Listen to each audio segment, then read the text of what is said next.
ज्योतिस्वरूपा पूर्णावतार ज्योतिस्वरूपा पूर्णावतार पावकोज्ज्वल रमणीश्वर पावकोज्ज्वल रमणीश्वर आत्मा राम महाभाग आत्मा राम महाभाग पुरुषोत्तमा रमणीश्वर पुरुषोत्तमा रमणीश्वर तपोमया तिमिरहरा तपोमया तिमिरहरा महोत्साह रमणीश्वरा महोत्साह रमणीश्वरा त्रिगुणातीत सुकुमार त्रिगुणातीत सुकुमार कृपापूर्ण रमणीश्वर कृपापूर्ण रमणीश्वर ज्योतिस्वरूपा पूर्णावतार पावकोज्ज्वल रमणीश्वर आत्मा राम महाभाग पुरुषोत्तमा रमणीश्वर तपोमया तिमिरहरा महोत्साह रमणीश्वर त्रिगुणातीत सुकुमार कृपापूर्ण रमणीश्वर ज्योतिस्वरूपा पूर्णावतार पावकोज्ज्वल रमणीश्वर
विद्महे सत्यदेवाय धीमहि तन्नः सर्वः प्रचोदयात्। ॐ तत्पुरुषाय विद्महे महादेवाय धीमहि तन्नो रुद्रः प्रचोदयात्।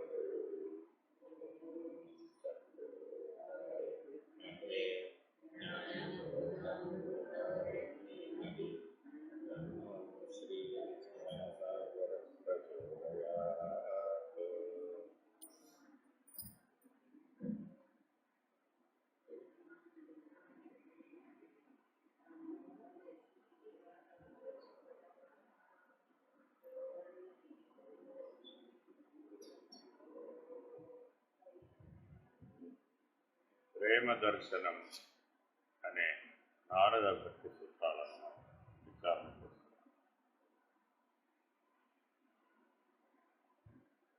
మొదటి సూత్రం అధాతో భక్తిం వ్యాఖ్యాస్యామః తాత్వస్మిన్ పరమ ప్రేమ రూపా అమృతస్వరూపా చ యల్లత్వా పుమాన్ సిద్ధో భవతి అమృతో భవతి యుక్తో భవతి యత్ప్రాప్య న కించిద్ వాంఛతి న శోచతి న ద్వేష్టి న రమతే నోత్సాహీ భవతి జ్ఞాత్వా అర్థో భవతి అర్థో భవతి ఆత్మా రామో భవతి सा न कामयमाना निरोधरूपत्वात् निरोधस्तु लोकवेदव्यापारन्यासः तस्मिन् अनन्यता तद्विरोधिषु उदासीनता च अन्याश्रयाणां त्यागो अनन्यता लोके वेदेषु तदनुकूलाचरणं तद्विरोधिषु उदासीनता भवतु निश्चयदार्ढ्यं ऊर्ध्वं शास्त्ररक्षणम् अन्यथा पातित्याशङ्कया लोकोऽपि तावदेव किन्तु भोजनादिव्यापारस्य शरीरधारणावधिः तल्लक्षणानि वाच्यन्ते नानामतभेदात् पूज्यादिष्वनुराग इति पराशर्याः कथादिष्वतिगर्गः आत्मरत्यविरोधेनेति शाण्डिल्यः नारदस्तु तदर्पिताखिलाचारता तद्विस्मरणे परमव्याकुलेति 20వ సూత్రం దాకా వచ్చాం. అస్తేవమేవం ఏవం అస్తి, ఉన్నది భగవంతుడు ఒక్కడే. ఏవం అంటే వెతుకుతున్నాడు. ఎవరు అసలు ఉన్నది? శాశ్వతమైన ఉనికి కలిగిన వాడెవడు? ఈ భూమండలం మొత్తం మీద, జగత్తు మొత్తం మీద, సృష్టి మొత్తం మీద, ప్రపంచం మొత్తం మీద, లోపల ప్రపంచంలో కానీ బయట ప్రపంచంలో కానీ ఏదైనా శాశ్వతం ఉన్నదా? ఏవం అస్తి. అస్తి అంటే ఉండుట. ఎంతకాలం ఉండుట? శాశ్వతముగా ఉండుట. శాశ్వతముగా ఉండున్నది ఎప్పటికైనా నేను పొందగలుగుతానా అని మానవుడు సృష్టి ఆది నుంచి కల్పాంత వరకు వెతుకుతూనే ఉంటాడు. మానవుడు పుట్టిందే అన్వేషించడానికి. మనం చూడండి, పుట్టినప్పటి నుంచి వెతుక్కుంటూ ఉంటాడు. పుట్టిన పిల్లవాడు తల్లి కోసం వెతుకున్నాడు. అంతేనా కాదు? వాడిని వెతకమని ఎవరు చెప్పారు? వాడిని వెతకమని ఎవరు చెప్పారు? ఏ జ్ఞానంతో వెతుకుతున్నాడు? పుడుతూనే ఆ జ్ఞానం ఉంది. వాడు ఏమిటి వెతుకుతున్నాడు? శాశ్వతమైనది ఏది అని వెతుకుతున్నాడు. తనకు ఆధారం ఏది? శాశ్వతమైనది ఏది? పిల్లవాడికి ఎవరు ఆధారం? తల్లి. అది ఎవరు చెప్పారు వాడికి? ఆల్రెడీ వాడు ఆ పాఠం గర్భంలో ఉండగానే నేర్చుకున్నాడు. పుట్టకముందే నేర్చుకున్నాడు. తనకు ఆధారం కూడున్నాడు. ఎవడున్నాడో వాడికి తెలుసా? గర్భస్థ శిశువుకి తెలీదు. కానీ వాడున్నాడని తెలుసా తెలీదా? ఉంది. ఎలాగా? ఏమంటారు? గర్భసూత్రం, బొడ్డు తాడు అంటారు కదా, అంబిలికల్ కార్డ్.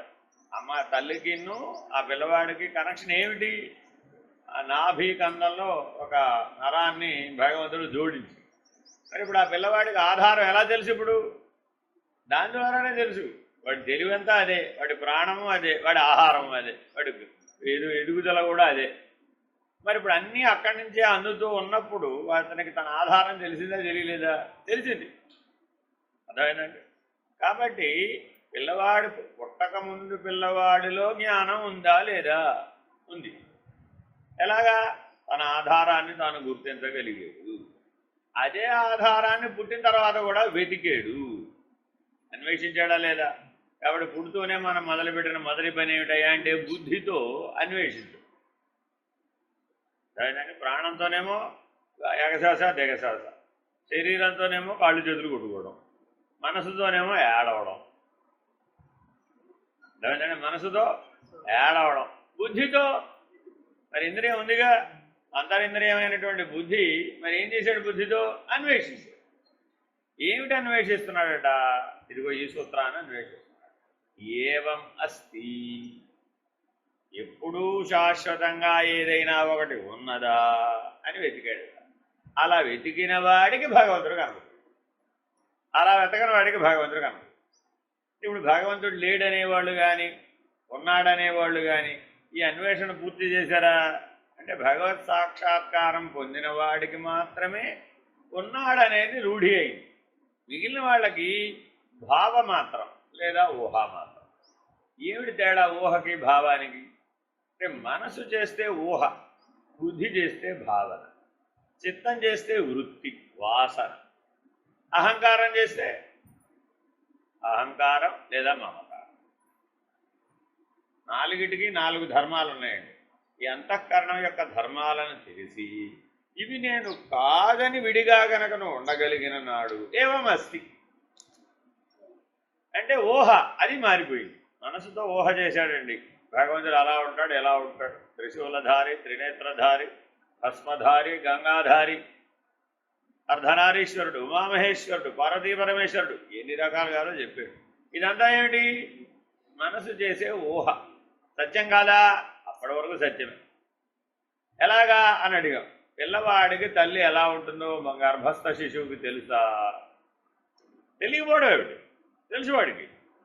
ఎలా తెలుసు? ఊహగా తెలుసువాడు, వాస్తవంగా తెలియదు. కానీ ఇప్పుడు వాడికి తెలియదన్నావా? తెలుసువాడికి.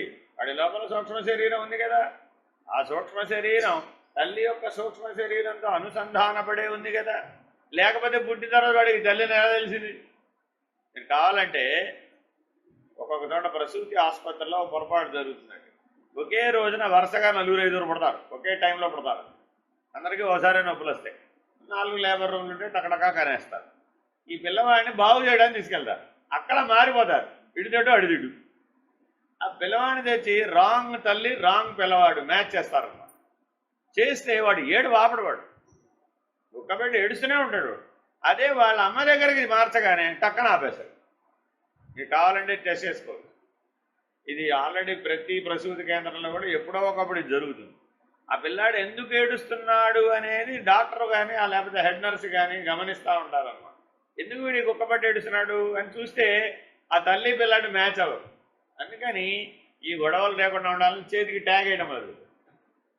ఒకప్పుడు లేదు ఈ గొడవ. ఈ గొడవ ఎక్కువైపోయింది అనమాట. ఒకేసారి మరి పూర్వం ప్రసూతి వార్డులు గట్రాలు లేవు కదా ఇంటి దగ్గరే, కాబట్టి అప్పుడు ఈ గొడవ లేదు. ఎప్పుడైతే హాస్పిటల్కి ఒకసారి 100 మంది 1000 మంది తరలి వెళ్ళేటప్పటికి ప్రాబ్లం పెరిగిపోయిందని తల్లికి పిల్లవాడికి ట్యాగ్ వేస్తారు, కలర్ ట్యాగ్ వేస్తారు. ఇది గుర్తుపెట్టుకోవాలి, కలర్ మ్యాచ్ చేయడం అనమాట. లేకపోతే నెంబర్ వేస్తారు, ఈ నెంబర్ అంతా వెతుక్కుని చేసేప్పుడు పుణ్యకాలం బుద్ధిపోతుంది. అందుకని కలర్ ట్యాగ్ వేస్తారనమాట. సో ఇద్దరికి ఆరెంజ్ కలర్ ట్యాగ్, లేకపోతే ఇట్లా అందరికి అట్లా ఒకేసారి 7 కంటే పుట్టరని. ఎందుకంటే సప్తవర్ణాల కంటే లేవు కదా. కానీ ఇప్పుడు ఆల్రెడీ మనం కంప్యూటర్లో చూస్తే మనం 1116 రంగులు సృష్టించాం. సో అలాగే కలర్ ట్యాగ్ కూడా ప్రాబ్లం లేదు. ఇలాగా మానవుడు పుట్టినప్పటి నుంచే తన ఆధారమైనటువంటి పరమాత్మను వెతికాడు, తల్లిని వెతకలేదు. Very very important. స్థూల దృష్టితో చూస్తే ఏమనిపిస్తోంది? తల్లిని వెతికాడు అనిపిస్తోంది. కానీ సూక్ష్మ దృష్టితో గమనిస్తే తన ఆధారం ఏది, తనకు శాశ్వతమైన ఉనికినిచ్చేవాడెవడు? ఎందుకు ఏడుస్తున్నాడటయ్యా పుట్టిన పిల్లవాడంటే అశాశ్వతమైన ప్రపంచంలో అశాశ్వతమైన ఉనికితో వచ్చి పడ్డాను. తత్వజ్ఞుడు ఓ తత్వజ్ఞానం కలిగిన వాడిని పెట్టుకెళ్ళి ఓ చిన్న పిల్లవాడు అప్పుడే పుట్టిన పిల్లవాడు ఎందుకు ఏడుస్తున్నాడంటే అని అడిగి, నాకంటే ఏడవడానికి 3 కారణాలు ఉన్నాయి. పెరిగి పెద్దవాడైన తర్వాత దుఃఖానికి అనేక కారణాలు ఉన్నాయా లేదా? ఇప్పుడే పుట్టిన పిల్లవాడికి ఏమిటి కారణం వాడు ఏడవడానికి చెప్పడం? ఎవరిని అడిగారు? బ్రహ్మజ్ఞానిని, తత్వజ్ఞానిని అడిగాడు. ఆయన చెప్పాడట, నాయన అశాశ్వతమైన ప్రపంచంలో అశాశ్వతమైన ఉనికిని సంపాదించాను, నా యొక్క శాశ్వతమైన ఉనికిని నేను తెలుసుకునేది ఎప్పుడు అని వాడు ఏడుస్తున్నాడు. అంటే ఇప్పుడు పుట్టిన పిల్లవాడు కూడా మనకి బోధిస్తున్నాడు ఏమని? ఆయన శాశ్వతత్వాన్ని తెలుసుకో. ఏవమస్తి రెండు పదాలేనండి. ఈ సూత్రం చాలా చిన్నది కానీ చాలా విలువైనది. ఏవం అస్తి. సరే, వెంటనే అదే బ్రహ్మజ్ఞానిని మళ్ళా ఓ ప్రశ్న వేసామట, ఏమంటే పోయేవాడు ఎందుకు ఏడుస్తున్నాడు? వీడు ఎలాగో ఏడుస్తున్నాడో అర్థమైపోయినప్పుడు మీరు చెప్పారు కదా. ఇప్పుడు పోయేవాడు ఉన్నాడు కదా, వాడు ఆల్రెడీ 80 ఏళ్ళో 90 ఏళ్ళో 100 ఏళ్ళో జీవించాడు కదా, వాడి పనులన్నీ పూర్తి చేశాడు కదా. పిల్లల్ని కన్నాడు, పెళ్లి చేశాడు, వాళ్ళ పిల్లలు కన్నారు, వాళ్ళకి పెళ్లి చేశాడు, వాళ్ళ పిల్లలు కన్నారు, వాళ్ళకు కూడా పెళ్లి చేశాడు. ఇంకేమిటి చేస్తాడుగా? అందరినీ పెంచి చేయడానికి ఇంకేమి మిగలేదు ఇక. ఇప్పుడు ఏమైనా చేద్దామన్నా కూడా వాళ్ళ మునిమానవాడు ఇంకా నువ్వు చేసేవాడు పడుకోయి ప్రశాంతంగా జనా కాల. మరి ఇప్పుడు ఏమిటి వాడు ఎందుకు వీడు మరణ వేదన కోసం ఎందుకు ఏడుస్తున్నాడు? నాయన నేను జీవితకాలం ప్రయత్నించాను, ఏవం అస్తి తెలుసుకోలేకపోయాడు. ఏది శాశ్వతమైనదో దాన్ని నేను గుర్తించలేకపోయాను. ఎందుకనిట ఆ శాశ్వతమైన దానికి 3 లక్షణాలు. ఏమిటవి? ఆత్యంతిక దుఃఖ నివృత్తి, పరమానంద ప్రాప్తి, శాశ్వత బంధ విముక్తి. శాశ్వత బంధ విముక్తి మళ్ళా పుట్టాల్సిన అవసరం లేదు, మళ్ళా శరీరంతో పని లేదు. అటువంటి ఈ 3 లక్షణాలు ఉన్నటువంటి ఏవం అస్తి అనేటటువంటి భగవంతుడిని ఎప్పుడైనా దర్శించావా? భగవంతుడు అంటే మీ భగవంతుడు ఎక్కడ ఉన్నాడండి అని అడుగుతారా లేదా? మీ దేవుడు ఎక్కడ ఉన్నాడో చెప్పు. మా దేవుడు అంతటా ఉన్నాడయ్యా బాబు. ఏమిటండి ఆయన లక్షణాలు? ఆత్యంతిక దుఃఖ నివృత్తి, ఆయన ఎప్పుడు ఏడవడు, ఆయనకు దుఃఖం లేదు. రెండవది ఏమిటి? పరమానంద ప్రాప్తి, ఆయన ఎప్పుడూ పరమానంద స్వరూపంలో ఉంటాడు. ఆయనను ఆశ్రయించిన వాళ్ళు కూడా పరమానందంతోనే ఉంటారు. ఎవరితో నీవు ఉంటే నీకు పరమానంద స్థితి లభ్యమో అదే నీ పరమాత్మ. ఎలా చెప్పాలా, ఎలా వాడిని మా నిర్ణయం ఎలా? పిల్లవాడిని పట్టుకెళ్ళి వాళ్ళ అమ్మ దగ్గర పడుకోబెట్టు, వాడికి ఏం లభించింది? ఇప్పుడు పరమానంద ప్రాప్తి. వాడికి ఏం అడగడిక. వాళ్ళ అమ్మ దగ్గర పడుకున్నప్పటికీ ఆ పుట్టిన పిల్లవాడు ఏమైనా అడిగాడా? ఇప్పుడు వాడికి ఏం అక్కర్లేక. ఎందుకని? వాడి ఆధారం వాడికి లభించేసింది, వాడి పరమాత్మ వాడికి లభించేసింది. ఏమస్తి చాలు, వాళ్ళ అమ్మ దగ్గర ఉంటే చాలు. వాడిని పక్కకు తీసుకోదాం, మళ్ళా కుయ్యో కయ్యో అడ్డుతో. తండ్రే ఎత్తుకోవచ్చు కాక, కానీ వాడేం ఊరుకోడు. అర్థమైందండి? ఎందుకని? ఏమస్తిలో తేడా వచ్చి. కాబట్టి గర్భస్థ శిశువుకి పుట్టక ముందు కూడా తెలిసినటువంటి సత్యం పుట్టిన తర్వాత నీకెందుకు తెలియకుండా పోయింది? పుట్టకముందు ఎవరు పరమాత్మో తెలిసినటువంటి జ్ఞానివి, పుట్టిన తర్వాత ఎవరు పరమాత్మ అని వెతికే అజ్ఞాని. మరి ఎప్పటిదాకా వెతికాడట? సాక్షాత్ భగవద్ దర్శనం అయ్యేదాకా వెతకవలసిందే. అందుకు జన్మల పరంపర కొనసాగుతుంది. ఎందుకంటే నేను మళ్ళా పుట్టాల్సి వస్తుంది? నీకు ఏవం వస్తే తెలియలేదయ్యా బాబు. అందుకని భగవంతుడు ఉన్నాడు అనేవాళ్ళని ఆస్తికులని, భగవంతుడు లేడు అనేవాళ్ళని నాస్తికులు. ఒక నానుడి, ఒక సాంప్రదాయం వచ్చేసి, కానీ వాస్తవానికి అది కాదు దాని అర్థం. ఎవరైతే వేదం చెప్పినట్లుగా జీవిస్తారో, అంటే శాస్త్రమందు గురువాక్యమందు విశ్వాసం కలిగి జీవించేవాడినేమో ఆస్తికుడని, శాస్త్రవాక్యమందు గురువాక్యమందు విశ్వాసం లేనటువంటి ఆచరణ కలిగినటువంటి వాడిని నాస్తికుడని శాస్త్రం నిర్ధారణ చేసింది. ఏమిటట అలాగేందుకు చేసింది? ఆయన భగవద్ దర్శనం పొందిన వాడెవడో వాడు గురుమూర్తి, వీడు వాడని లేదు అక్కడ. ఎవడికి భగవద్ దర్శనం కలిగితే, ఎవడికి పరమానంద ప్రాప్తి కలిగితే, ఎవడికి పరమశాంతి కలిగితే, ఎవడికి శాశ్వతమైనటువంటి దుఃఖ నివృత్తి కలిగిందో, ఎవడికైతే శాశ్వత బంధ విమోచనం కలిగిందో వాడు గురుమూర్తి. వాడు చెప్పిన మాట సత్యం. అలాంటి గురుమూర్తి చెప్పినటువంటి వాక్యాలన్నీ శాస్త్రం ఒక దగ్గర కలిపి బోధిస్తుంది. కాబట్టి ఆయన ఒక జీవిత పర్యంతంలో ఎన్నో చెప్తాడు. ఓ శరీరం పడిపోయే లోపల ఆ గురుమూర్తి ఎన్నో చెప్తాడండి. ఈ చెప్పిన వాటన్నింటినీ క్రోడీకరించి ఒక దగ్గర పెడితే అది శాస్త్రం అయింది. శాస్త్రం ఎలా వచ్చింది అంటే ఆ అనుభవజ్ఞుడైన వాడు వాడి జీవిత కాలంలో చెప్తూ పోయాడు. ఒక సందర్భానుసారం ఎవరో ఆశ్రయించిన వాళ్ళు వచ్చిన దాన్ని బట్టి వాడికి ఏది ఉపయుక్తమో ఆ గురువాక్యాలు చెబుతూ పోయాడు, ఆ రహస్యాలన్నీ చెబుతూ పోయాడు. ఏవమస్తి అనేదాన్నే నిరూపించాడు. ఎన్ని చెప్పినా ఇదేని గురించి చెప్పాడు, ఇది శాశ్వతముగా ఉన్నదో దాని గురించే చెప్పాడు. 1వ క్లాస్ పిల్లవాడు వస్తే 1వ క్లాస్ పిల్లవాడి పద్ధతిగా చెప్పాడు, 100వ క్లాస్ పిల్లవాడు వస్తే 100వ క్లాస్ పద్ధతిగా చెప్పాడు.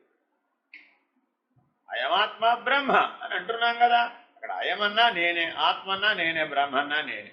ఏమిటయ్యా ఆయన నేనేమిటయ్యా, అది ఏవమస్తి, అది ఎప్పుడు ఉందిరా నాయన, నేను బ్రహ్మమై ఉన్నాను శాశ్వతముగా, మళ్ళా జీవుడు అవనిక అని నిర్ణయంగా చెప్తున్నాను.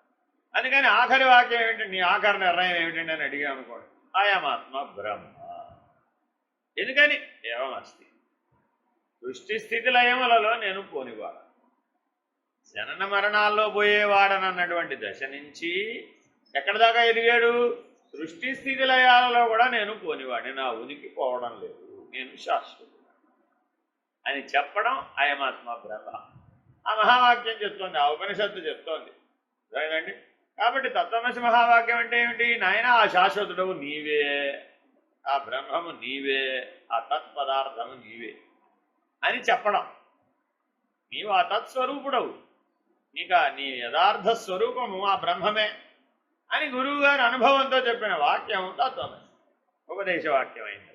ఎందుకని నేను ఎప్పుడు అది మేల్కొలుగుతుంది. కాబట్టి ప్రతివాడు నిద్రపోయేటప్పుడు ఎలా పోవాలట, ఆ బ్రహ్మమే నేనై ఉన్నాను అని నిద్రపోవాలి. మేలుకొనేటప్పుడు ఎట్లా లేవాలట, ఆ బ్రహ్మమే నేనై ఉన్నాను అనుకుంటూ లేవాలి. కాబట్టి ప్రభాత సంధ్యకి నువ్వు లేచేటప్పుడు ఎలా ఉండాలట, ఆ బ్రహ్మమే నేనై ఉన్నాను అన్న తెలివితో మేల్కో. చూడండి అంత చిన్న సాధనం. ఎందుకని ఏవమస్తి, అది ఎప్పుడు ఉందిరా బాబు, నువ్వు నిద్రపోతే అది లేకుండా పోలే. కానీ మిగిలిన నువ్వు పెట్టుకున్న ప్రపంచం అంతా ఉంది, అదంతా ఏమైంది, నేను నిద్రలో పోయి, నిద్రలో ఎన్నో పెట్టుకున్నావండి, ఇది శాశ్వతం, ఇది శాశ్వతం, ఇది శాశ్వతం అని మీ ఇంట్లో ఎన్నో తెచ్చి పెట్టుకున్నాం, అవునా కదా. ఓ పంచలోహ మూర్తి తెచ్చి పెట్టుకున్నాం. ఏమిటయ్యా పంచలోహం అంటే, అది వెదరింగ్ అవ్వదు, అది మిగిలినవి వెదరింగ్ అవుతాయి. అంటే అర్థం ఏమిటి, పైన బయట ఋతుధర్మం ప్రకారం అవి నల్లబడ్డవో తెల్లబడ్డవో జరుగుతూ ఉంటుంది. పంచలోహమూర్తులు నల్లబడవు తెల్లబడవు, మారవి కాదు, విశాశ్వతం. ఏమమస్తి, శాశ్వతం అన్నామంటే ఏమిటి అక్కడ అర్థం, ఏమమస్తి ఏమిటయ్యా, ఇత్తడి విగ్రహం కంటే పంచలోహం ఉత్తమం అండి, శ్రేష్టం అండి. ఏమిటి శ్రేష్టం, ఏమమస్తి.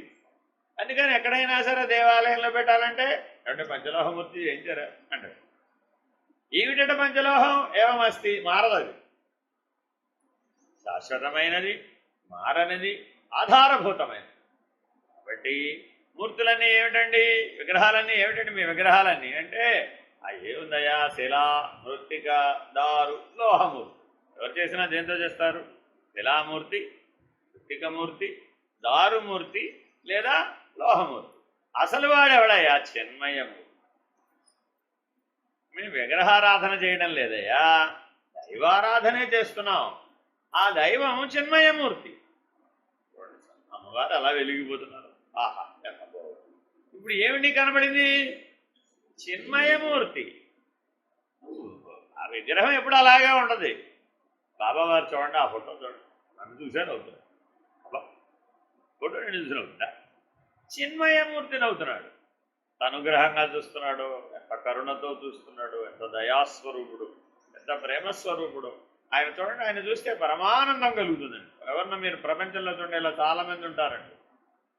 భగవంతుడనే కాదు, ఆ భగవత్ కళ, ఆ దైవీ కళ కలిగిన వాళ్ళందరినీ మీరు గమనిస్తే, మీరు వాళ్ళ స్పర్శ, దర్శన, సంభాషణ, వాళ్ళతో మాట్లాడారనుకోండి, ఎలా కలిగింది ఆనందం. ఏం జరగలేదు ఇప్పుడు, ఆయన ఏమన్నా వీసుడు బంగారం ఇచ్చాడా, ఈయన వీసుడు చింతపండు ఇచ్చాడా. ఈయన వెళ్ళి పట్టుకెళ్ళి వీసుడు చింతపండు ఏమలేదు, ఆయన ఏం బదులుగా వీసుడు బంగారం ఏమలేదు. ఇప్పుడు బాబా గారు ఆయన దర్శించడానికి వచ్చారండి, కోట్లాది మంది ప్రజలు వచ్చారు. వచ్చిన వాళ్ళందరూ వీసుడు చింతపండు పట్టుకొచ్చారు. ఎందుకంటే అందరికీ మరి సాంబార్ అన్న పెట్టాలి కదా. ఆ వీసుడు చింతపండు పట్టుకొస్తే మరి వీళ్ళందరికీ వీసుడు బంగారం ఇచ్చి పంపించాడు. ఎవరైనా ఆయన బంగారు అనే పిలిచారు. ఏమిటాయంటే నిలువెత్తు బంగారాన్ని అయ్యా నువ్వు, చింతపండు కాదు. ఏమిటి తేడా స్వామి, చింతపండు ఏమిటి, ఆ బంగారం ఏమిటి అని అడిగాడు. ఆ చింతపండు అంటే నువ్వు మోసుకొచ్చిన చింతలు, వదిలేసేవన్నీ ఏమిటి, ఆ చింతలు అన్నీ అక్కడ వదిలేస్తున్నావు. ఏం పట్టుకుపోతున్నావు, నీ స్వరూపాన్ని. ఏమస్తి, అది బంగారం అయ్యా, స్వరూపమయ్యా, అది బ్రహ్మము, హిరణ్య గర్భుడవు నీవు అని తెలుసుకుని పెడుతున్నావు. ఏమిటి బంగారు బంగారు అంటే, నువ్వు హిరణ్య గర్భానివి, నువ్వు నీ స్వరూపం ఏమిటి, ప్రతివాడికి హిరణ్య గర్భుడే. హిరణ్య గర్భుడే అంటే ఏమిటి, బంగారమే. మరి ఆయన బంగారాన్ని పిలవడంలో ఉద్దేశం ఏమిటి, నీ స్వరూపాన్ని నీకు గుర్తు చేస్తున్నారు. నీవు హిరణ్య గర్భస్వరూపుడవు, దిగాలుగా కూర్చోవలసిన అవసరం నీకు ఏమిటి వచ్చింది ఇప్పుడు. ఎందుకని ఆ చింతల బరువు మోయటం చేత ఆ దిగులు వచ్చింది. అయ్యో నా బరువు ఎవరు మోస్తారా బాబోయ్, నన్ను ధరించేవాడు ఎవడరా బాబోయ్, నా చింతలు తీర్చేవాడు ఎవడరా బాబోయ్, నా బదులు రోజు అన్నం వండి పెట్టచ్చు కదా బాబా గారు, నాకు ఈ గొడవ వదిలిపోతుంది. ఎందుకని పాపం అటువంటి ఇవ్వండి ఇవ్వండి అలిసిపోయింది. 30 ఏళ్ళు 40 ఏళ్ళు ఈ సన్యాసం పుచ్చుకుందామని అనుకుంటున్నాను. పుచ్చుకుందామంటే వాళ్ళు ఆయన ఏమన్నాడు, నువ్వు వెళ్ళిపోతా నాకన్నం వండి పెట్టేవాడు. అది కుదరదు, నువ్వు బ్రతికున్నంత కాలం అన్నం వండాల్సిందే, నేను బ్రతికున్నంత కాలం నీ సేవలు పొందాల్సిందే, అంతే. తాళి కట్టే కాబట్టి గ్యారంటీగా అలా ఉండాల్సిందే. అలా చెప్పాడా మరి? అలా చెప్పలేదు వేదం. గుర్తుపెట్టుకోవాలండి, ఇలా చెప్పలేదు, గుర్తుపెట్టుకోవాలి. ఏ పనిని నీకు శాశ్వతమైన బంధంగా పరిణమించేటట్లుగా చేయమని. ఏ కర్మ నీకు బంధం కాదు. కర్మ ఒకవేళ బంధం అవుతోందంటే అది నీ అజ్ఞానం చేత అయింది, భ్రాంతి చేత అయింది. ఎందుకని ఏవమస్తి అని వెతికే పనిలో భాగంగా కర్మ చేస్తావు. కర్మ చేయడం కోసం పుట్టలా నువ్వు, గుర్తుపెట్టుకోవాలండి. ఏ పని చేయడం కోసం నువ్వు పుట్టలే. చాలామంది అనుకుంటూ ఉంటారు, అర్థమైందండి, ఒక యూరాలజిస్టు, ఒక డెంటిస్టు, లేకపోతే ఒక గ్యాస్ట్రాంటాలజిస్టు, వీళ్ళందరూ ఆ పని కోసమే పుట్టారా? ఓ లాయర్ ఆ పని కోసమే పుట్టాడా? ఓ డాక్టర్ ఆ పని కోసమే పుట్టాడా అని అడుగు. నేనేం దానికోసం పుట్టలేదండి. చదువుకునే కొద్దీ అది అవ్వాలి, ఇది అవ్వాలి, అది అవ్వాలి అనుకుంటే ఇట్లా అయ్యారు. మీరు సరిగ్గా గమనిస్తే భగవంతుడు పరిణామం రావడం కోసమని కొన్ని డిపార్ట్మెంట్లు పెడతాడు. ఈ జన్మలో మనం ఎవరినైనా బాగా బాధిస్తూ జీవించాం అనుకోండి, ఈ ఏవమస్తి వెతికే భాగంగా కర్మ చేస్తూ, ఆ కర్మ చేసినప్పుడు ఏమవుతుంది, ఎవరో ఒకరికి బాధ కలుగుతుంది. నీకన్నా కలుగుతుంది, ఇతరుల కన్నా కలుగుతుంది. కర్మ చేత బాధించబడకుండా ఎవడుండడు. ఆ బాధ కలగడం గనక లిమిట్ దాటి గనక, అంటే పూని గనక నువ్వు బాధించడం అనే లక్షణం గనక నీలో ఉన్నట్లయితే వచ్చే జన్మకి నేను తీసుకెళ్ళి ప్రసూతి వార్డులో ఆయాగా వేస్తాడు. వచ్చే జన్మకి ఏం చేశాడండి, ప్రసూతి వార్డులో ఆయాగా వేశాడు. జీవితంతో ఏడుపే. అయితే ప్రసవ వేదన పడే తల్లులు ఏడుపు, లేదంటే పుట్టిన పిల్లలు ఏడుపు, లేదంటే బాలింతలు ఏడుపు. ఆ ప్రసూతి వాడంతా ఎప్పుడూ వేదనతోనే నడుస్తూ, వచ్చేవాడు ఏడుస్తూనే వస్తాడు, పుట్టినవాడు ఏడుస్తూనే ఉంటాడు, ఈ డిశ్చార్జ్ అయిపోయాడు కూడా ఏడుస్తూనే వాడు. ఇప్పుడు వాడి జీవితం అంతా ఆ వేదన సత్యం అయిపోయింది. అలా పనిచేసిన వాళ్ళలో కళావిహీనమైనటువంటి శరీరం చూడండి. మీరు కావాల్సి ప్రసూతి వాడికి వెళ్ళి అక్కడ నిత్యం పనిచేసే వాళ్ళని చూస్తే వాళ్ళలో ఆ దైవీ కళ కనపడదన్నమాట.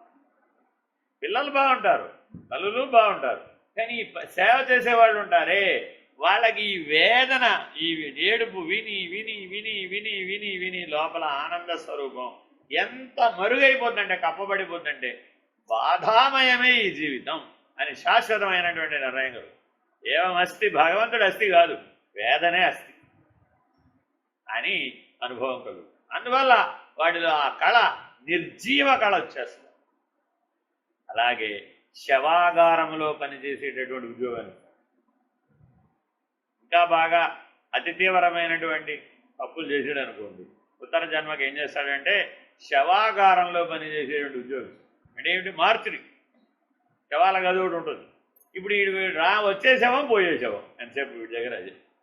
మరి వీడిని ఆ శవాలను చూసి చూసి చూసి చూసి వీడు ఏమైపోతాడు, ఇంకా బాగా తప్పులు చేశాడు అనుకోండి, తలారి ఉద్యోగం ఉంటుంది. తలారి ఉద్యోగం అంటే ఉరి శిక్ష వేసేవాడు ఉంటాడు. వాడు ఎప్పుడో వారానికి ఒకటో నెలకొకటో వస్తుంది, ఇప్పుడు పడితే అప్పుడు వస్తాయి, ఆ ఉరి శిక్షలు రావు కదా. కానీ ఆ ఒక్క ఉరి శిక్ష అమలు చేయడానికి వాడికి 6 నెలల బాధ కలుగుతుంది. ఎందుకని అన్నీ వాడే రెడీ చేయాలి, అన్నీ ఉరి తీయాలి, ఆ శవాన్ని కూడా వాడే తరలించాలి. ఆ అప్పటికి ముసిగేసి చేస్తారు, కానీ ఎంత చేసినా కానీ వాటి మీద ఆ ప్రభావం పడుతుంది. అప్పటికీ చెప్తాడు, నీ మీద నాకేం లేదయ్యా బాబు, నాకే రాగా ద్వేషాలు లేవు, నీకు నాకు శత్రుత్వం లేదు, ఇలా ఒక పాఠం ఉంటుంది. ఆ పాఠం అంతా చదివి వినిపిస్తాడు. నేను కేవలం ప్రభుత్వం ఇచ్చినటువంటి ఆదేశాలను అమలుపరుస్తున్నాను తప్ప నీకు నాకేంటి సంబంధం లేదు, ఇలా ఏదో అనుకుంటూ ఉంటాడు. కానీ ఏమి లాభాలు. చాలామంది ఈ బాధలోంచి బయటపడడానికి ఫుల్ బాటిల్ గుచ్చుకుని మరీ వస్తాడు, కానీ వాడు తెలివి పని చేస్తున్నాడు. వాటిలో ఉన్న సూక్ష్మ శరీరాన్ని ఎలా మాయ చేయగలడు? చూడండి, భగవంతుడు ఇలాంటి ఎన్నో ఉద్యోగాలను, వృత్తులను, కర్మలను సృష్టి ధర్మంలో ఏర్పాటు చేశాడు. అవన్నీ మరి వాళ్ళే ఎలా చేస్తున్నారు? ఆ ఉద్యోగం మీకు ఇచ్చారనుకోండి, మన సంగతి తెలుస్తుంది. మనం ఎంత స్థిరంగా ఉన్నామో ఇలాంటి సందర్భాలు మన జీవితంలో వచ్చినప్పుడు తెలుసు. ఎందుకంటే ఇంతకీ ఇదంతా ఎక్కడ డ్యామేజ్ వస్తుంది? ఏమవస్తి ఈ సూత్రం చెడుపు. కాబట్టి మానవ జీవితంలో ఏ కర్మ చేతైనా నువ్వేం చేస్తున్నావయ్యా, అది సత్కర్మైనా, దుష్కర్మైనా, తటస్థ కర్మైనా, పుణ్యమైన, పాపమైన, మిశ్రమమైన ఈ ఏవమస్తి అనే అన్వేషణ చేస్తున్నాడు. శాశ్వతమైన భగవంతుడిని అన్వేషించే ప్రయత్నం చేస్తున్నాడు. క్రిందటి సూత్రములలో నారదుడు భక్తిని గూర్చి తన అభిప్రాయమును వెల్లడించి ఉన్నాడు. సమస్త కర్మలను దైవార్పణము గావించుట, నిరంతరము దైవస్మరణ, దైవధ్యానము, దైవ చింతన గావించుట, ఒక్క క్షణమైనను భగవంతుని మర్జనతో పరమ బాధనందుట భక్తి అని నారదుని అభిప్రాయం. Very very important. మహాభక్తుల యొక్క పరిస్థితి ఇట్లే ఉంది. పాలు తాగుతున్న దూడను వెనుకకు లాగినచో ఎంత బాధపడునో భగవంతుని మరచిన వేళ భక్తుడు అంతటి బాధనుంది. రెక్కలు రాని పక్షి తన తల్లి రాక కొరకు ఎంత ఆవేదనను పొందుతుండునో, ఆకలి కలిగి ఉన్న చంటి పిల్ల తన తల్లి పాలు త్రాగుడుకై ఎంతటి ఉత్కంఠ కలిగి ఉండునో, పతివ్రతా స్త్రీ తన భర్త రాక కొరకు ఎంతటి ఔత్సుక్యం కలిగి ఉండునో, భక్తుడు భగవంతుని ఎడల అంతటి ఆసక్తి కలిగి అతడు భగవంతునికి ఏ కాలమందునూ మరువకును. ఒకవేళ ఎప్పుడైనా మరచనా పరమ వ్యాకులత్వము పొందుతుంది. మన జీవితంలో ఉన్న సంఘటనలను మనకే చూపెట్టి వాటి ద్వారా తెలియజెప్తున్నాడు. ఆయా సందర్భాలలో నువ్వు దేన్ని వెతుకుతున్నావయ్యా? ఏవమస్తి, శాశ్వతమైన భగవంతుణ్ణే వెతుకుతున్నావు. హరి ఓం శ్రీ నమః. హరి ఓం పూర్ణమద పూర్ణమిదం పూర్ణాత్ పూర్ణముదచ్యతే పూర్ణస్య పూర్ణమాదాయ పూర్ణమేవావశిష్యతే. ఓం తత్సత్. ఓం శాంతి శాంతి శాంతి. హరి ఓం శ్రీ నమః. హరి ఓం. నారాయణ నారాయణ. ఆత్మజ్యోతి నమో, పరమాత్మజ్యోతి నమో, ఆత్మజ్యోతి నమో, పరమాత్మజ్యోతి నమో, అఖండ జ్యోతి నమో, మమ జీవన జ్యోతి నమో, అఖండ జ్యోతి నమో, మమ జీవన జ్యోతి నమో,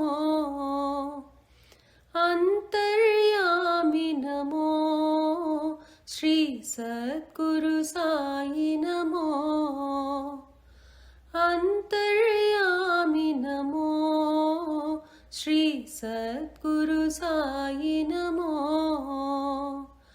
ఆత్మజ్యోతి నమో, పరమాత్మజ్యోతి నమో, ఆత్మజ్యోతి నమో, పరమాత్మజ్యోతి నమో, అఖండ జ్యోతి నమో, మమ జీవన జ్యోతి నమో, అఖండ జ్యోతి నమో, మమ జీవన జ్యోతి నమో, అంతర్యామి నమో, శ్రీ సద్గురు సాయి నమో, అంతర్యామి నమో, శ్రీ సద్గురు సాయి నమో, ఆత్మజ్యోతి నమో. परमात्मज्योति नमो आत्मज्योति नमो परमात्मज्योति नमो